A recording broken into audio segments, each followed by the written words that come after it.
Well, here we are again, folks. Another lesson out of Wilmington's Guide to the Bible. We're going to be today on page 20, and we're going to look at the Old Testament, the basic stages of the Old Testament.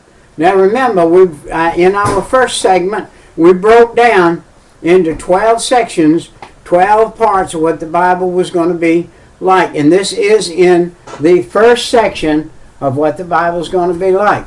We are in the creation stage. The creation stage, that was the first stage. And that's what we're going to talk about for a second. And we're going to go through some of these stages. Now, we had an undated past that we believe was at 2165 years BC, that's before Christ, when the creation stage was. And now we believe that Genesis 1 through 11 is going to give us some facts that we're going to study when we get into the book. Now what I'm doing right now today is just an overleaf of what is going to be said and what's going to be studied and what's going to be done. You know what's a very odd thing to me is that I actually took this class, I studied it, I marked it, I underlined it, I put notes out at the side, and then this week I took my book out and I re-studied it, and it was almost like I had never studied it. I could not believe the locks that I unlocked by studying it again after studying it the first time. The first time I got an overview. The first time I got a likeness of it. Now it was kind of like a shadow that now has come to the shadow maker. Now God is on the scene and He's the shadow maker that makes this shadow. Let's see who the main actors were, or the main people in the creation stage. We started with Adam. Now Adam sinned, and that was recorded. And he was the first man, so he brought sin into the world. So everybody after him was capable of sinning. And then we have Abel. Well, we don't have any recollection or any recall of Abel ever sinning in the Bible. And Abel was the first martyr. You say, what is a martyr? A martyr is somebody that's killed for their religion. And Abel was killed for his religion. His brother Cain killed him because he was religious, because he followed what God said, and Abel didn't. And God accepted, and Cain didn't. And God accepted what Abel brought, the sacrifice of the little lamb, shed the blood, and Cain brought the fruit of the ground. I can just see Cain bringing 50 wagon loads, and he was a wealthy farmer. And he brought, say, 50 wagon loads of vegetables and fruit and stacked them up out there. Why, in just a little bit, they'd be stinking. Even God wouldn't want them. Who would want them? God doesn't eat that food. He doesn't need it. God's in heaven. He doesn't need that thing. He needed the blood to be in the basin. There's a basin before God, a bronze basin or a gold basin before God. At one time, that basin, God made it, and He said, when this is full of the blood that is going to be shed for me, then I'll close the book down. I'll end her up. I'll wind up everything, and I'll make a new heaven and a new earth. So all of the blood that's shed on the earth that goes to get sprinkled on the mercy seat and put in the basin before God is to put there. And so here's Abel. He shed the blood of the lamb. And then we've got Enoch. Enoch came along, and the Bible said Enoch walked with God, and God took him, and he was no more. Wow. Has a man, another one like Abel. He had no recorded sin against him, and he walked with God, and he went. And then there was a Noah. And Noah found righteousness in the eyes of God. Didn't say that Noah was a righteous man all of his life and didn't ever sin. It said that he found righteousness in the eyes of God. That's what you and I do. We find, when we say, Jesus, forgive us of our sin, come in our heart and save our soul, we find righteousness in the eyes of God, and He opens our eyes up so we can read His book. We're in His book. We are studying God's book, the Bible. And we have it broke down in Wilmington's Guide here. It's broke down for us. Let's look at the main action. What happens during the creation time, the first 2165 years? That there was the creation, and then after that was the flood. After the flood became the fall of man at the Tower of Babel. Now man fell before the Tower of Babel was recorded, that the language was changed. When did man fall after the flood? Well, the first one was Noah himself planted a vineyard, made him some wine, got drunk, laid on the bed naked. One of his sons came in, did a dastardly deed to his father, and started a sin nation back. What was before the flood started all over again. And the devil has a way of restarting what he started one time before.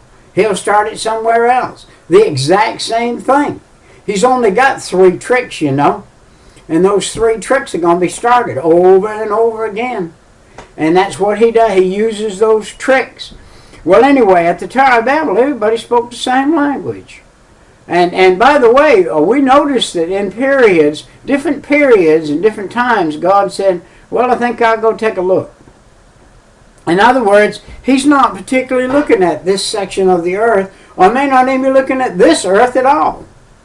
How many earths do you reckon God has? And how many earths with people on do you reckon he has? We don't know that. We don't know what God has, but we know he has millions and billions of planets and earths and stars and everything in it. But he chose this one for this people, and he's going to deal with this people. And he wanted to fellowship with this people. God is the God of heaven. He's the Almighty, the All-Creator, the all-in-all being, and he requires for obedience. He requires to be worshipped, and he requires that. What I'm doing right now is I am worshiping God by studying the plan that he laid out originally for the people to get to the plan that he's laid out for you and I today. The plan that he's laid out for you and I today. The last segment that I did on the other page 19 was about the plan that God had when he left the books for us to read in the New Testament and to follow. And that was his plan. Now at the Tower of Babel, you remember that everybody spoke the same language and it was confused. You remember they weren't supposed to build a tower in the first place. God said to go out and fill the earth with people all over the place. Don't congregate in one big city. And that's what they did. Now let's go on to 2165 to 1804 BC. This is the second stage in that we're going to look at in the Bible, dealing with the patriarchal stage, and from Genesis 12 to 50. And we see Abraham, Isaac, Jacob, and Joseph. The beginning of the Hebrew nation, the giving of the Abrahamic covenant, the Jews moving into Egypt, God allowing Satan to test Job. In Job, we see that Job's friends, Eliphaz and Bildad and Zophar and Elihu, were thinking in natural terms. They, by the way, they were astute people. They were people with great minds. They were not just everyday Joes. They were people that were in the higher echelon of Job's wealthy nation. Job had a wealthy place there, and he had some hierarchy. And these friends of his that were the hierarchy came, and they rendered what the natural man would think. And they rendered what the natural man would think. And what they knew of God. By the way, let's not be too hard on these boys. Let's remember, they did not have the Bible we got today. We should be more accountable than anybody in Bible days was. We should be more accountable than Paul the Apostle was in today for our life and what our life does and the way it is. You and I are the ones that should be accountable today if we're God's children. We should be accountable. And then remember, the Exodus stage. This is where the children of Israel, remember we covered on the first segment, that they were the chosen people of God. They were the Israelites. They were the Jewish people. They were not Gentiles. They were going to go up. Moses was going to get the law and Exodus, and Moses he was a man with a lisp. He didn't talk good, kind of, and nobody could really understand him. But Aaron, his brother, understood him good. God would have straightened that out had Moses said, all right, I'll go, God, I'll do it. But instead he said, no, let me have my brother to be with me. So his brother was with him. His brother spoke for him throughout Exodus, Leviticus, Numbers, and Deuteronomy.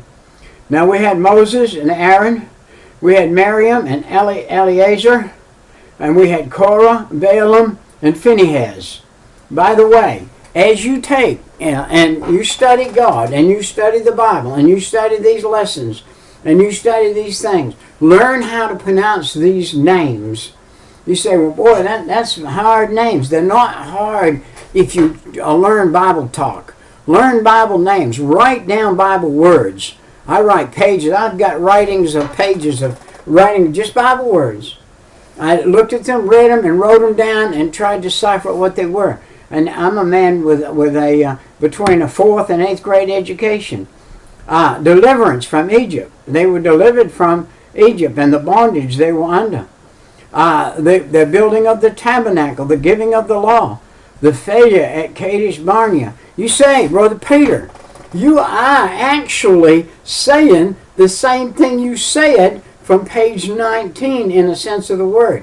Yes, I am, but I also said back on page 19, when I was doing that excerpt on it, that I had read it, that I had marked it, I had circled things, I had wrote notes out at the end of it, and when I came back and studied it again, it was brand new to me. It was brand new to me. And I can tell you this right now. If I was to go back and study it again, even in the same day, it would be brand new again. Hey, the Bible is past, present, and future. There are 3 tenses we're studying in. And those tenses are for us. We can see what the Hebrew children did in the past. We can see what they did in their present, which is our past. And we can see what they did in their future, which is our past still. But they were our examples as servants of God going on before in the Old Testament, that we could see when the law was before grace, what it was like. I've heard people say, boy, I'd like to live back in that day. I'd have done this, I'd have done that. No, had you lived back in that day, you'd have done just like everybody else did. You'd have been a heathen just like everybody else did. You would have not believed God either. When he told you something, you'd have gone the opposite direction too.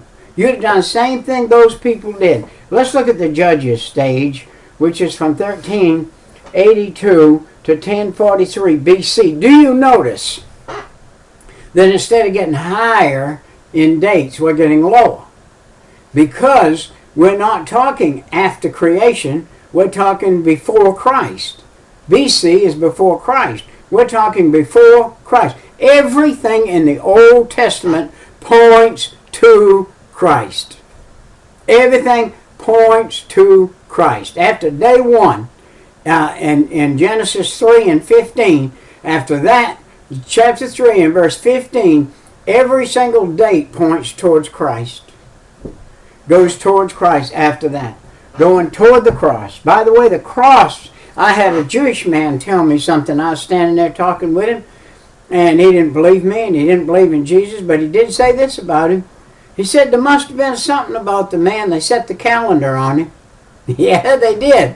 But believe it or not, the calendar was set before him 2,165 years before him. The calendar was set.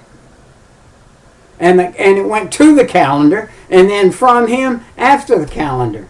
So the calendar was before him, pointing to him, and now the calendar's pointing after him, back. AD, after divinity. Av going back. BC was before Christ. The conquest stage, Joshua, Caleb, Rahab, Achan. Study those people when you get to them in your book. Study each one of them as individuals and learn what you can of them. Get you a book of all the women of the Bible and look up at Rachel. And then get you all the men of the Bible and look up Achan. Look up Joshua. Look up Caleb. Find them in the Bible. Go back to your concordance and find them. Go back and read the story of their life. There is nothing in secret. Nothing in secret. Just go back and find the one guy. Just the one guy, Achan, who took the goodly garment, a little silver and a little gold, buried the garment on the top, the little silver a little ways underneath and the gold further down. So if anybody found it, they'd find the garment and not know there was silver under it. But then they had to go down and the silver was under it. And then they went down and the gold was under it. By the way, Achan, for his dastardly deed, lost his whole family. Everybody that was related to him. Not just his mother, father, sister, and brothers and children. All of them. The whole Achan family was done away with because of one man's sin. Hey, don't think that you're going to get away with sin. There is a penalty for sin. Let's get back in here, the Judges stage. 1382 to 1453. Some of the judges. Ruth. 1 Samuel. Judges, the book of Ruth, and the book of 1 Samuel. We had Ehud, Barak, Deborah, Gideon, Japheth, Samson, Ruth, Naomi, Boaz, Hannah, Eli, Samuel. All of these names. Study every single one of these individually. They all point to Christ. They all point to Jesus. Every person in this Bible points one way or the other. They point to Jesus or they point to sin and the degradation of sin. Or they point to Jesus. And so, look, the minister of 12 military reforms. There again we have that 12 military reforms taking place in this land. The marriage of the Moabite girl, the prayer of a mother, the death of a priest. Wow. Hey, all of these stories need to be studied individually. If you would, think about it. Think about it. If you're going to embark on a school, or you're going to embark on a Bible study, and you're going to be stewardess to God, you can take this one section right here, one section out of here, the 1, 2, 3, 4, the fifth basic thing that's happening, the fifth stage of the Bible here, take it and study it. You can't do it in an hour. You can't do it in 2. If you set apart 1 week and you were going to study this for 1 week, you might possibly, if you a couple hours a day, accomplish it in 3 or 4 days. But you'll have browsed it. You won't really have studied it. When you really have studied it, you'll find out many of these guys are mentioned all the way up into the New Testament. Barak's mentioned all the way up into the New Testament. And different things, you'll find them mentioned all the way up. So you must look at, let's look at from 1043 to 931 BC. United Kingdom stage. Remember now, we talked about the 12 stages over there. The United Kingdom stage was one of them. These are things that happened during the United Kingdom stage. This is why they were all one stage.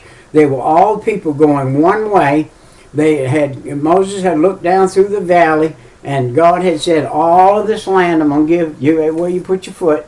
And so in 1 Samuel and 2 Samuel, 1 Kings, by the way, not 2nd, 1 Chronicles, 2 Chronicles, Psalms, Proverbs, Ecclesiastes, and Song of Solomon. These are all covered in this stage.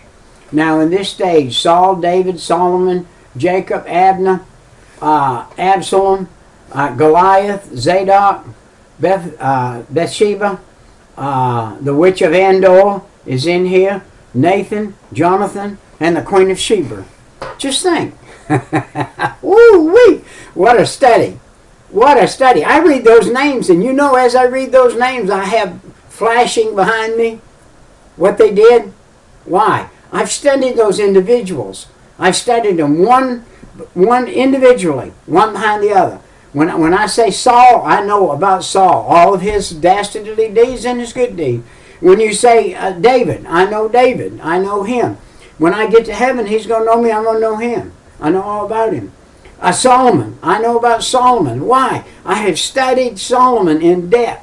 Why do I know about Joab, about Abner, about Absalom, about Goliath? And found out something new about Goliath this week. That he came from the one of the lineages that at one time, akin to David, was akin to the person that was the mother of the giants. And that's amazing. Anyway, let's get back in the book. The threefold anointing of David. He was anointed 3 times to get to be king. He was anointed over there when he was brought out of the pasture, a little ruddy boy. And then in Bethlehem by Samuel. And then in Hebron by 2 tribes. And in Hebron by all 12 tribes. The capture of Jerusalem by David. He had to capture his own city. Jerusalem's called the city of David. Did you know that? And it had got away from him. And he had to go back and captivate it and capture it. And then we had the giving of the Davidic covenant. The covenant of David, called the Davidic covenant with God. God made a covenant with David. And that covenant was that Jesus Christ was going to be born on the throne of David. That's after the actions of David, after the system of David, after the personage of David. Not exactly David himself, but all of that. You know, David had a righteous mind. David had a righteous heart. It grieved him that he touched the king's robe. He could have killed him 12 times and didn't do it. And he had some men that went and got him some precious water. He couldn't even drink it. He said, no, you risk your life for it. This is too precious. I'm going to sacrifice it to God. And by the way, I know our tears are in a bottle up there in heaven. And I'll bet you that cup of water is in heaven. That cup of water right there was one precious cup of water. And look at the constitution of the first, construction, excuse me, I do that every time I look at that word. I don't look at it, I look at it in its longness, and I say it when it's not correct. The construction of the first temple. Look at the construction of the first temple, how it was constructed, how God said, this is it, exact. By the way, there was no discrepancy in the measurements of God. When God told Noah to build the ark, he built it exactly as God said. When God had the Ark of the Covenant made, it was built exactly as it was said to be built. And when God said for the temple to be built, it was built exactly as it was supposed to be built. Now we're going to go to 931 to 605 BC. We are now in a chaotic stage. There has been a war, and this war has split the land in half. Now there is a northern kingdom and there is a southern kingdom. The northern kingdom ended up being, well, like I said before, there were 19 bad kings.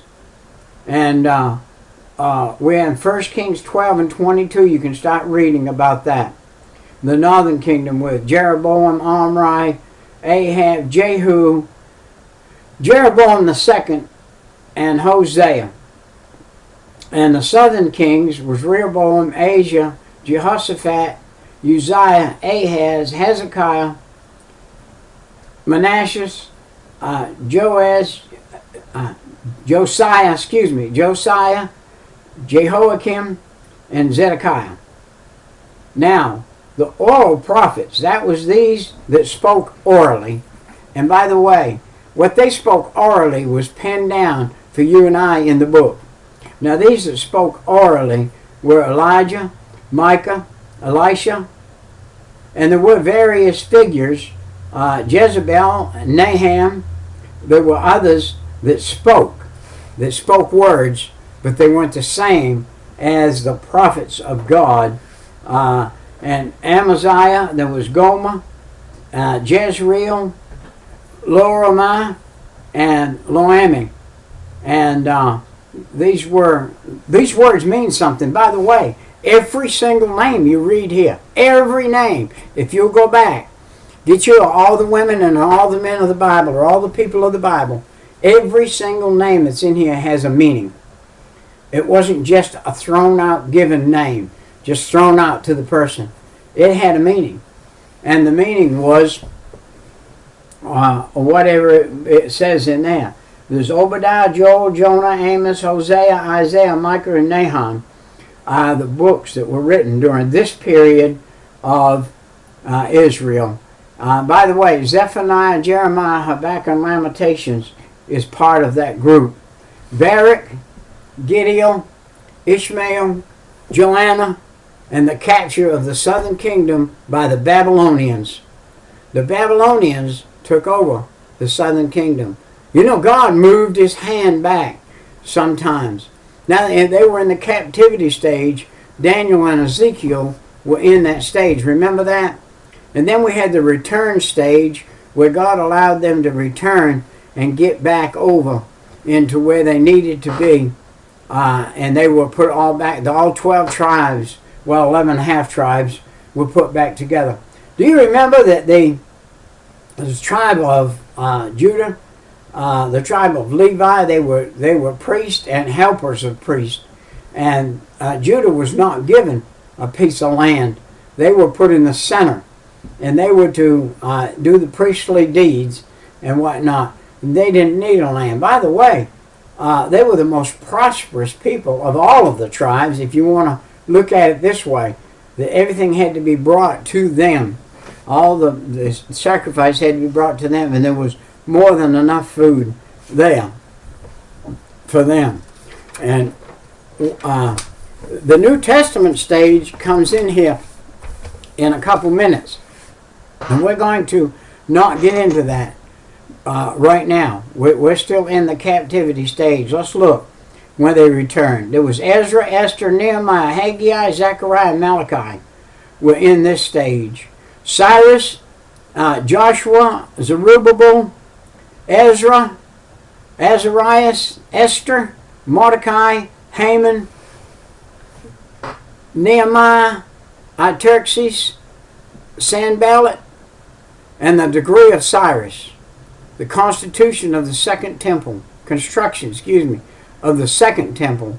Remember, the first one got destroyed by the Babylonians. And the rebuilding of the walls of Jerusalem. This is very, very interesting.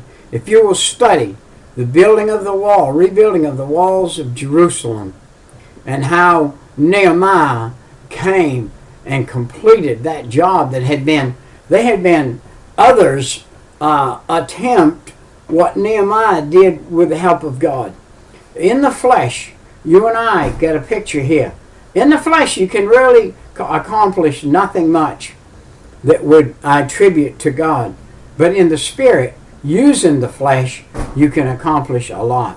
And Nehemiah came over there in 56 days, accomplished finishing up the walls in there. You need to study these guys, Artaxerxes. You need to study him. You need to study Sanballat, Esther. Esther, what a book. Studying Esther, Mordecai, and Haman. And how God turned the tide on Haman. Haman was going to put Mordecai on this 90-foot gallows, and Haman himself ended up going on it. And what a picture, what a story, what a story. If you would take the little book of Esther and read it about 15, 20 times, read it once, twice, 3 times, read it 4 times, you can read it in a matter of minutes. I think you can read it in about 15, 20 minutes, straight, steady reading. If you read it every single day for 1 week through 5 times, you begin to see it. And after you read it the 6th, 7th, 8th, 9th time, the 10th time, whoa, you'll begin to see it.